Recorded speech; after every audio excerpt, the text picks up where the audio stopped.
నా పేరు షేక్ అలబక్ష్. నా నివాస స్థలము నేను పుట్టి పెరిగిన ప్రాంతం అంతా మైపాడు.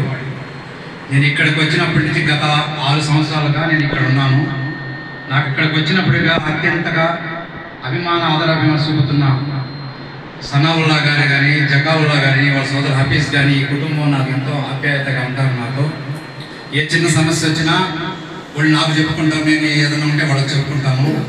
కానీ వాళ్ళు పెద్ద మనసు చేసుకొని మీలాంటి వ్యక్తులందరినీ ఒక చోటకు చేర్చి బాడుగ భవనంలో మిమ్మల్ని ఏర్పాటు చేసి దాతల సహకారంతో వాళ్ళ సొంత నిధులతో ఖర్చు పెట్టి చేస్తున్నారు. మహత్తర కార్యక్రమం ఇది.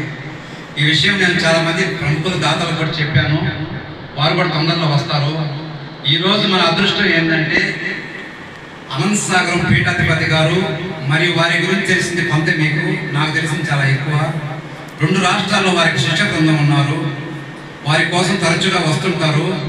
కానీ వారు ఇక్కడికి వచ్చినప్పుడు మటుకు ఒక సామాన్య వ్యక్తిలాగా మాతో కలిసి తిరుగుతుంటారు. అది ఒక అదృష్టంగా భావిస్తూ గురువు గారి సేవలని అనుకోకుండా వారు లోపలికి వచ్చి దువా చేయడం జరిగింది.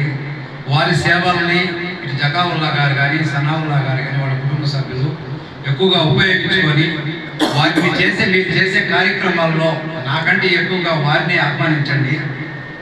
వారి ద్వారా మీకు సహాయ సహకారాలు అందిస్తారని కోరుకుంటూ ఈరోజు భారత 79వ స్వతంత్ర దినోత్సవం సందర్భంగా పురస్కరించుకొని నా బర్త్డే కంటే కూడా భారత స్వతంత్ర కార్యక్రమం కాబట్టి ఇక్కడ ఒక చిన్న కార్యక్రమం నేను ఏర్పాటు చేశాను. ఇంకా రాబోయే రోజుల్లో మీకోసం నిరంతరం నేను కూడా కష్టపడతాను. మీలో ఒకటిగా నేను ఉంటాను. మీకు ఎప్పుడు ఏ సమస్య వచ్చినా నేను ఆర్థిక సహాయం చేయలేకపోయినా కూడా అధికార సహాయం అయితే తప్పకుండా చేయగలనని కోరుకుంటూ మీ అందరి దగ్గర సెలవు తీసుకుంటున్నాను.